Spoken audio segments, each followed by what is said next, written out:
ایک دن صبح سویرے فیا اپنے گاؤں کے قریب جنگل میں نکل گئی۔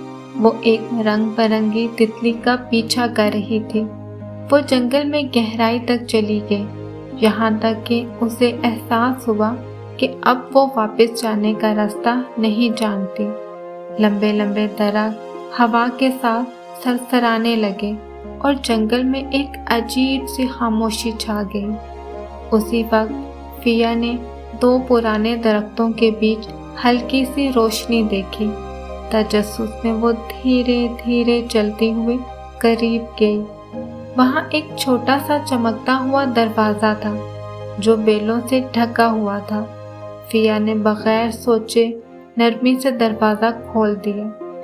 فیا حیران رہ گئی۔ دروازے کے پاس ایک حیرت انگیز دنیا تھی۔ وہاں روشن پھول، ہوا میں تہتے لالٹین اور ایسے جانور تھے جو تاروں کی طرح چمک رہے تھے۔ پریاں آسمان میں ناچ رہی تھیں اور آسمان ایسے رنگوں سے بھرا ہوا تھا جو فیا نے پہلے کبھی نہیں دیکھے تھے۔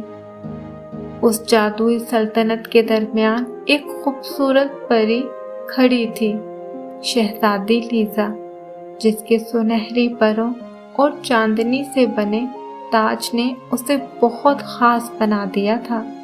وہ فیا کی طرف مسکرا کر بولی، خوش آمدید پیاری مسافر، تم نے پوشیدہ جادوئی سلطنت تلاش کر لی ہے۔